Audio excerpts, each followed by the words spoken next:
केदारनाथ के गर्भगृह में स्वर्ण मंडित करने से पूर्व वहां पर 230 किलो चांदी की प्लेटें लगी हुई थी, जिसको कि ये लोग कह रहे हैं, दुष्प्रचारित कर रहे हैं कि 230 किलो सोना।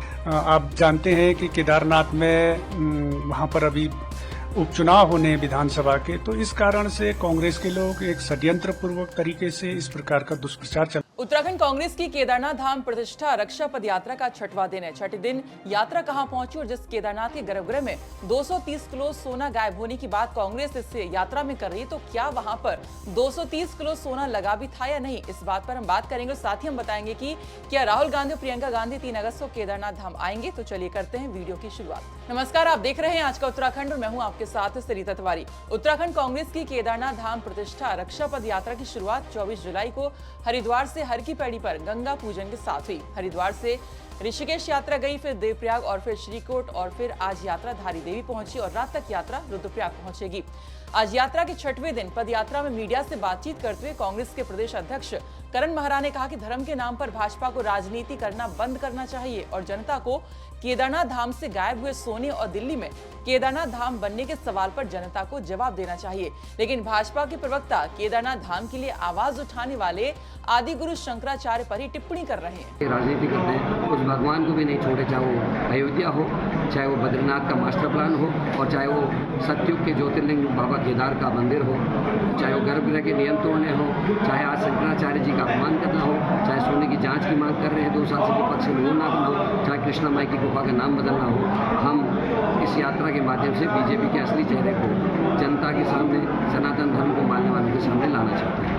वहीं आपको हम बता दें कि केदारनाथ धाम से गायब हुए सोने वाले मामले में बीकेटीसी के अध्यक्ष अजिंद्र अजय का बयान पहले ही आ चुका है, जिसमें उन्होंने कहा था कि केदारनाथ में गर्भगृह में 23 किलो कुछ ग्राम सोना था और 1000 किलोग्राम उसमें कॉपर की प्लेटें लगी हुई हैं।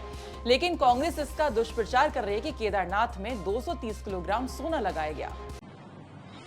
देखिए, हम पूर्व से लगातार कहते आए हैं कि केदारनाथ के गर्भगृह में जो है वो 23 किलोग्राम और कुछ मिलीग्राम उसमें सोना था और 1000 किलोग्राम करीब उसमें कॉपर की प्लेटें लगी हुई हैं। लेकिन कुछ लोग दुर्भावनापूर्ण तरीके से, एक षड्यंत्र पूर्व तरीके से, और खास करके कांग्रेस के जो मित्र हैं हमारे, वो एक दुष्प्रचार के जो उनका अभियान है उसके तहत इस प्रकार का दुष्प्रचार कर रहे हैं कि केदारनाथ में 230 किलोग्राम सोना लगाया गया।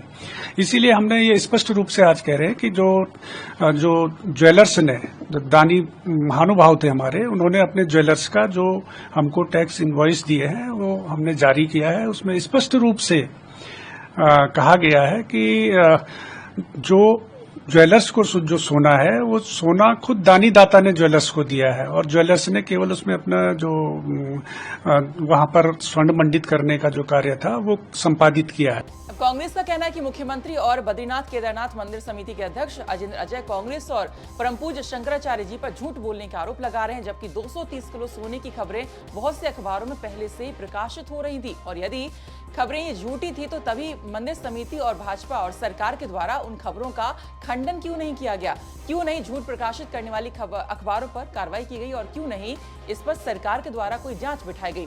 वहीं अजिंद्र अजय का कहना है कि केदारनाथ में उपचुनाव होना है और इसीलिए कांग्रेस दुष्प्रचार कर रही है और साथ ही उन्होंने कहा कि केदारनाथ के गर्भगृह में स्वर्ण मंडित करने से पहले वहां 230 किलो चांदी की प्लेटें लगी हुई थी, जिसको कांग्रेस दुष्प्रचारित कर रही है कि 230 किलो वहां पर सोना लगा था।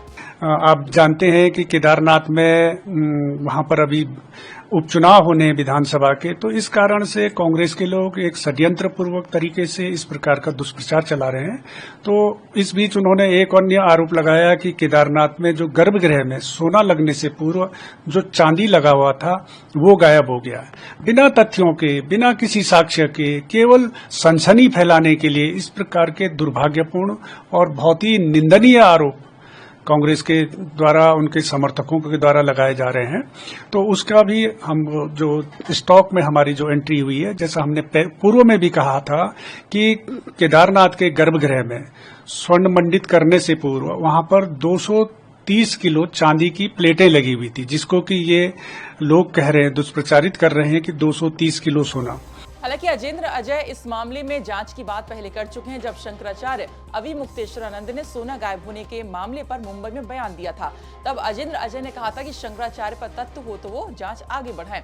वहीं करण मेहरा ने आज कहा कि राहुल गांधी और प्रियंका गांधी दोनों को केदारनाथ आने के लिए निमंत्रण भेजा गया है और अगर समय की बाध्यता नहीं रही तो राहुल गांधी और प्रियंका गांधी केदारनाथ धाम जरूर पहुंचेंगे। अब देखना ये होगा कि क्या इस मामले की निष्पक्ष जांच होती है या नहीं, और क्या कांग्रेस इस मुद्दे को केदारनाथ में आगामी उपचुनाव में भुना पाती है या नहीं। खैर, 3 अगस्त को केदारनाथ धाम में पदयात्रा समाप्त हो जाएगी। तो ये थी श्रीनगर से हमारे सहयोगी सिद्धांत उनियाल की रिपोर्ट। जाते जाते आज का विचार। गीता में श्री कृष्ण कहते हैं कि एक व्यक्ति को अपने क्रोध पर काबू करना चाहिए। क्रोध आने पर व्यक्ति खुद पर नियंत्रण खो बैठता है और आवेश में आकर गलत काम कर बैठता है। क्रोध में लिए गए फैसले अक्सर गलत होते हैं, जिससे व्यक्ति आगे चलकर पछताता है और इसीलिए क्रोध आने पर खुद को शांत करने का प्रयास करें।